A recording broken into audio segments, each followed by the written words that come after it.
Hello, everybody. Welcome to a very special Nain Shorts. I know we've been missing a little bit.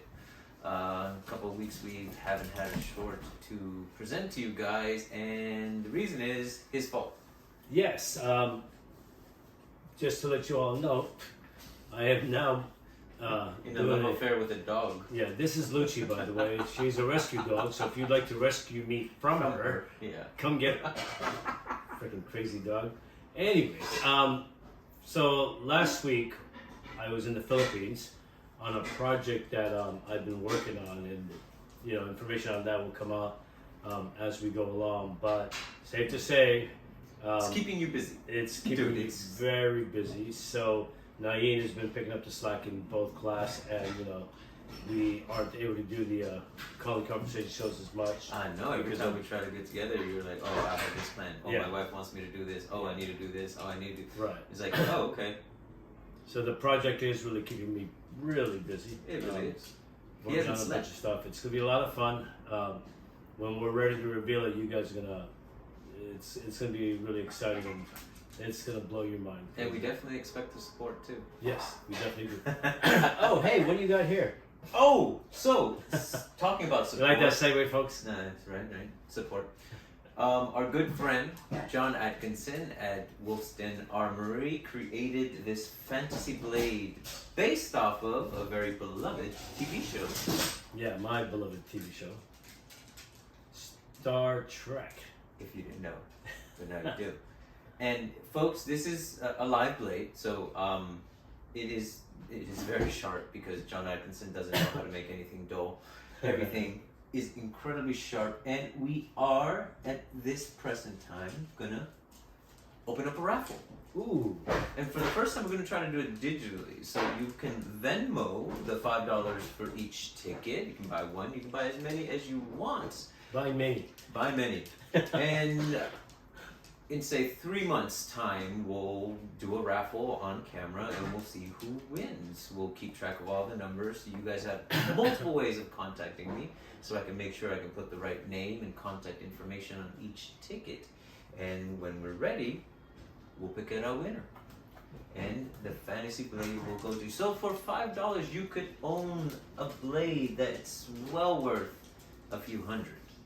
Oh yes, definitely. Yeah. Definitely. John Atkins, you do great work, and I like to brag that he actually made one for me because he knows what a fan I am. Yeah, originally it was just going to be the one, but then Rick, being Rick, implied that maybe he would want one too. So it was not even an implied. You flat out told him. Ooh, I want one. One for me, one to raffle. There you go.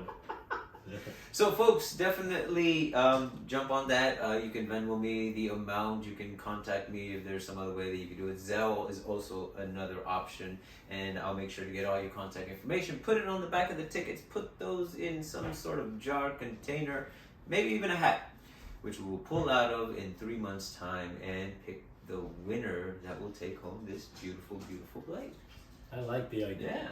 It's awesome. I might even throw in my own $5 to see if I can get a matching set. Start doing double wielding. There you go. I don't know. You're not Klingon enough for that one. Oh hey. Hey. You don't have the ridges. I can get it done. Yeah. I can get it done. Yeah. Scrunch your face up. Yeah, there you go. But folks, we are still going to do as many of these videos as we possibly can, and we will do as many colleague conversations as we can in between. But if there is a lull, please know it is not for lack of trying. It is simply we are busy and we are collecting money for this particular raffle item. So for those of you who can, please do, and for those of you who can't, get somebody else who can. Wow, and help us out. I like that. Right. Subtle forcefulness. Hey, you have to be direct, right? There you go. It's always no if you don't ask, and I'm asking you folks for your support. Anything helps. If you can get somebody else to buy the tickets for you, that's great. Hey, I just noticed something. What is that shirt you're wearing? Really? I was gonna leave it like just totally not say anything about it because okay, folks. So this little ditty here is the emblem to Nain's school. Intuitive protection concepts, and it is derived from the Bladed Mind. So a lot of the imagery is homage to the Bladed Mind, Dan Ramos's Bladed Mind, because that's where we got our knowledge from and our teachings. Okay, me. Whatever. Screw you. Simply because, as far as I'm concerned, everything that I do from this point forward, and that I have been doing the last couple of years in my personal growth, have been all from the Bladed Mind itself. And Danny gave us the permission to grow on our own and expand. And just recently we had a long conversation about the idea, and we've never really changed or deviated from that. But as is inevitable growth, it is my interpretation of it, my level 5, and that's intuitive protection concepts. And now we have a symbol which we'll be spreading around as much as possible, and hopefully get rid of the cats because the dogs don't seem to like them very much. But that's a whole different topic altogether. But yes, this is the emblem for intuitive protection concepts, so keep an eye out for it. Some people already have commented on my Facebook page, because I did update my profile to the image. And even Dan, he really likes the brain. Yeah. That was pretty cool. That was awesome. That was a great endorsement. But today's topic, and you're free to you're free to join on this one, because I think it definitely pertains to you a lot more than me, because I haven't been doing this consecutively for that long, and that's being an instructor. Now, a lot of people don't become instructors. A lot of people get their black belts, their first or second, third degree, and maybe when they're in class they teach a little bit, but they really have no aspirations to become a full-time instructor or a more deliberate instructor in that sense. That dog is really Lucci, come here. Lucci. Excuse me, folks. You need to cut over. Oh, she sees a cat outside. I told you it was a cat. Come here, you silly dog. I know. That's too funny. Well, fights are always happening one way or another. Wow, you really suck at this. Folks, does anyone want a dog? You know what? If you buy 5 tickets, we'll give you a free dog. How about that? And we'll make sure that it's taken care of. Oh my god. Come here, you silly shit. We're out of practice. Come here. Now she wants to play. Come here. Seriously. Go cutie, keep talking. Anywho, about the instructorship of things, and it's not about becoming an instructor. That's not the main point of this conversation. The conversation is, how do you continue growing once you become an instructor? Because the thing is, when we're white belts, when we're just starting off, there is so much information that is being given to you, and so many things that you are given to practice. But then you reach a level where you are now able to relay that information and teach others to grow like you were. And your focus becomes that. So how do you then continue growing as an individual, as a student? If we practice the idea that we're always a student, then there's always more to learn. Yeah, I think, this is an interesting topic that you picked this time around, because in our school, our train of thought is, get the students to teach right away. Right? Whatever they learn, whatever it may be, it doesn't matter. Even if they only learn 1 or 2 things, when they first start, we get them to teach that right away. Because we truly believe that you actually learn when you teach. It fixes a lot of your own mistakes. Right. So because of that, we really enforce the idea that you become a teacher almost immediately. Yeah, level 4, right? Level 4. It's you got to be able to teach whatever has been taught to you. So in that sense, all of our students are instructors, right? Obviously different levels of it, but the idea is, how do you get better and better at it? I think just by constantly doing that fixes, like you said, fixes a lot of your bad habits and whatever else. But also with that, as far as actually starting your own school like you're doing, and creating your own ideas about what all of that means, not just the one little piece that you would learn, but everything in its entirety. I've been watching you grow into that, and I think you have. I think you have an edge over most other people who are trying to become instructors. In that, throughout the 10 years that we've been together, that's all you've ever done is show somebody how to do what we do, right? I mean, never even thought about that. Yeah, right. So you go to another school and you're over at Bob Gomez's place, and he's constantly telling me, he goes, "Yeah, I have Nain teach all the time," right? So here it is, you're doing exactly that. You know, no matter where you're at, you're showing how to do stuff. So you're very much the instructor you need to be, because you're not just taking what I've given you or what Danny has given you, but you're taking everything, all the knowledge from all the guests that we've ever had on our Collie Conversation show, and you're constantly upping your game so that you're not even teaching just the bladed mind, you're just teaching, which is a feat in itself. And to have Grandmaster Bob Gomez tell me that, you know, you're doing exceptionally well. And the humility of the man to allow me to even, you know, voice my own point of views in an art that I'm still growing in. I'm still being a part of it. But I think a lot of that for me isn't even the idea of, oh, let me teach somebody something. It doesn't even stem from that. It stems from the concept that you taught me of, okay, if you can get better at teaching, you learn more yourself. You become better yourself. So for me, that's the driving force behind that. But the immediate attention is always, how can I help this person become better at what they're doing? Because for me, it's like the better they get, the more accomplished I feel as. Well, yeah, and isn't that the goal of every instructor, is to make sure that their students become better than them? I would hope so. Yeah, right? I mean, I leave this question to you guys because some of you have been teaching a lot longer than I have, and in established systems that have been around a lot longer than, you know, IPC has been at this point, and other arts. So how do you guys feel about it? How do you then give yourself to the idea that you're trying to get these students to grow beyond you, to get better than you, and how do you succeed in that? Yeah, it's you know, it's a difficult and ongoing task, right? I mean, you're constantly trying to refine everything you do. Just like us, we're constantly evolving what we do with Danny's Bladed Mind, and you know, it's one of those things that if you don't evolve, you'll fade away. Right, I mean, just like anything else. Yeah, but you know, I mean, that's what happens, though, right? Yeah.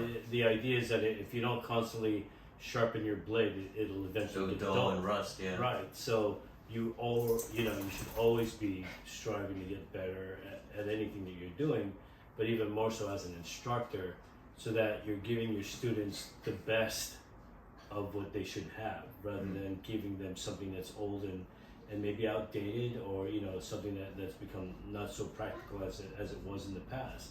You know, fighting it is always evolving. Yeah. And if you don't grow with that evolution, then you're doomed by it. Yeah, because at one point in time, you know, when I was younger, it was fisticuffs. It was fighting, boxing. The primarily the only reference point that people had, so everyone would look up. But even still, they haymakers and all that. Yeah. But now with the popularity of MMA, even a layman knows, a takedown or a leg kick to distract, so they can get their jab in or their punch. You know, and again, that's all about being able to teach those things and getting the students themselves to evolve what they get from us, right? We had a class over the weekend, as a matter of fact, where we taught, the idea of coming up with your own ideas, and your own drills, right?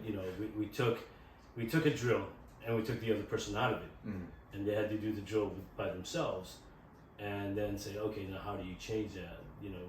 For you, the individual, how do you then change it? Now they're trying to teach themselves as their own instructor, and what a great thing we found out. That everybody was getting very creative Amazing, because the last couple of classes we've done a similar variation to that with different information, and from the young and the old, they're creating these concepts of utilizing not just the tool in their hand, but also their other hand. Right.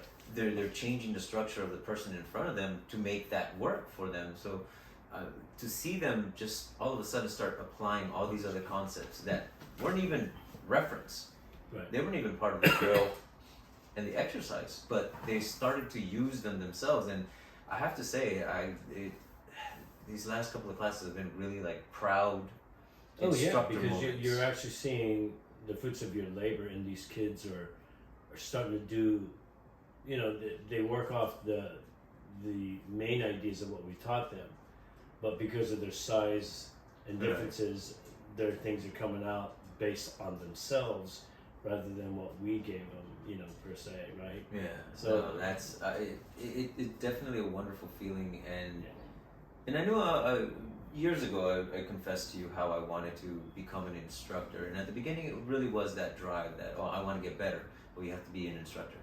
All right, I'm going to be an instructor, and then now it's more like, well, I don't even really think about that during the class. That's not even the basis. It was just like, what can I say? What can I do? How can I get you from here to over here? Right. Even if it's a step closer, how do I make you take that step yourself and get there that much closer to that final goal, or that greater goal, I should say. Not even final, because, you know, here we are, 10 years later, still working on getting better. Right. And what are we doing? Still 1 in 11? Still the same basic 2 strikes. 2 strikes and but again, you see the growth with even something as simple as 2 angles of attack, right?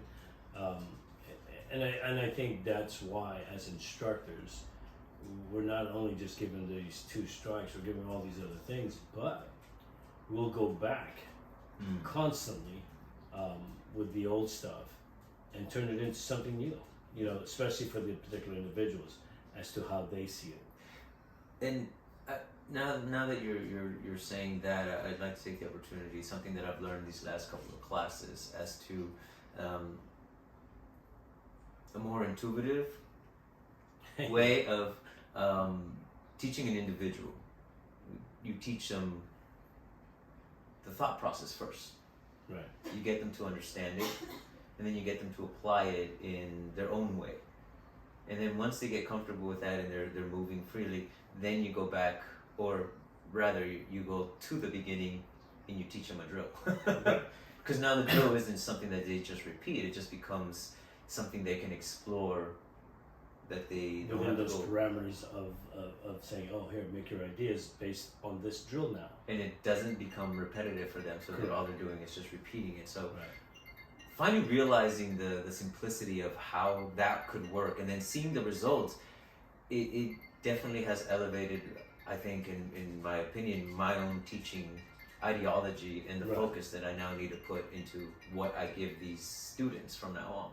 So that was actually a really, really awesome lesson to get. Yeah, you know, and at some point, then you'll take that lesson and you reevaluate it down the road and make it something more, you know, and that's all we've ever done. Right? I mean, I give you something as simple as doing this, you know, and next thing you know, it becomes all these other things that we start to develop and start to understand why it becomes all those things. And you know, as an instructor, you got to learn how to poke holes in your own stuff. Right. Challenge your own ideas. Your own ideas. And what do? We feed it to the students and get them to tell us, no, that's crap or that's good, right? Hey, that didn't work out. Damn, why? Yeah, and then you take it and you fix it, you know, and you make it work. But even the stuff that does work, you then reevaluate once you get different knowledge, and you're like, wait, it could be, we can simplify this even better. And sometimes that new knowledge comes from the students themselves, because they do something with it. And you're like, well, that's not the intent, but I like that. That was cool. I couldn't do. And as an instructor, folks, you have to be willing to learn from your students. Yeah. You know, a lot of instructors just don't want to do that. I'm the teacher, you're not teaching me anything, you know. And we constantly learn from our students. And I don't know if that's a martial arts thing. I think that's just a people thing. Yeah. Because you see it in so many walks of life where you have the one that's more seasoned, who's older, who knows more, and it's like, oh, this is how it's supposed to be because this is how I understand it. Right. But they got it to work and they understood it different than you. So is it wrong or is it just different? Yeah, and that's why you know me most of all. Like, I don't care where I learn. Oh, you know, it could be a yellow belt, it could be a no belt. I'm gonna learn something. A cartoon. Yeah, you know, I mean, I'll pick up ideas from whatever I see, and you know, as goofy as that sounds, and I get a lot of stink eye from it, but the results are undeniable. You know, I mean, look at you, how you turned out, and a lot of stuff that you and I had, had done, had been from the hit and miss stuff, ideas of, of growing, right? So, when it's that and it's working, do you really want to just throw it away and say, okay, that's dumb, it's not consistent or whatever? To each his own, I guess. Right? It's a process. It really is, and then everyone's gonna find their own groove, but. Folks, whatever it is that you're focus on something beyond yourself. Focus on their growth instead of yours, and the results are odd. Yeah, they really are. I find myself growing every day with the new students that I play with. I'm learning something new that I didn't think was right. Right. And I look at it and say, oh, I can see why that student does that because they're taller, shorter, fatter, whatever the case may be. But there's something to be said about that. Says, oh, okay, now I understand more. Yeah, it's like the more you learn about the different individuals, the more there is to see in whatever it is that you're doing. Because they become the backdrop to the lesson instead of the other way around. Right, yeah. So, as instructors go, I think it's not going to hurt that you learn from the students that you're teaching.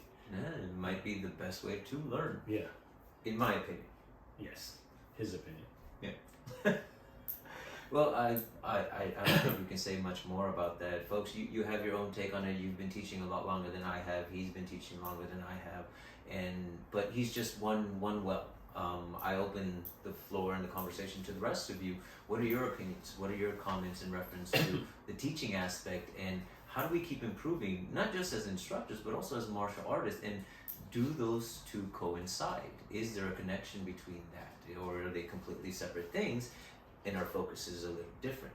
But again, I leave that up to you. So please feel free to comment, add any suggestions, reach out to us. There's a contact in the links below. So definitely let us know what you're thinking about the whole thing, because your feedback and your support are the only reason why we're still doing this now. Right, and don't forget this beautifully handcrafted piece of art here from John Atkins over in.